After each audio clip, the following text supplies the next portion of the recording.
Recently, I posted something about squatting and deadlifting with running shoes. So bakit nga ba hindi advisable na mag-squat and deadlift with running shoes? Kasi yung running shoes, design siya for forward motion and shock absorption. Hindi siya pang heavy lifting. Kasi kapag malambot yung sole, unstable yung base natin. And kapag unstable yung base, mahina yung force transfer and at the same time, risky din siya sa tuhod natin and sa lower back. So, ang dami nagtatanong kung ano ba daw yung mga sapatos na pwede nilang gamitin. If hindi nila pwedeng gamitin for squats and deadlift, yung OnCloud nila or yung Evo SL nila. So, your best option is yung mga sapatos na flat yung sole, solid sa ground, kagaya ng Chuck Taylor, Vans. Tingnan mo yung sole niya, flat lang siya and solid sa ground.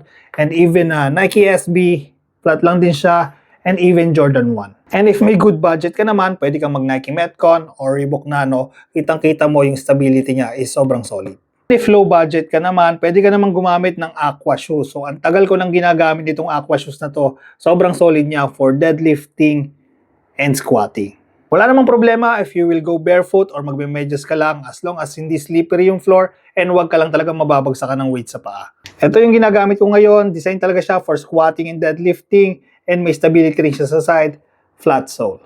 Bottom line, kailangan mo lang ng flat, stable, and grounded na shoes. Okay? Train smart, hindi lang forma.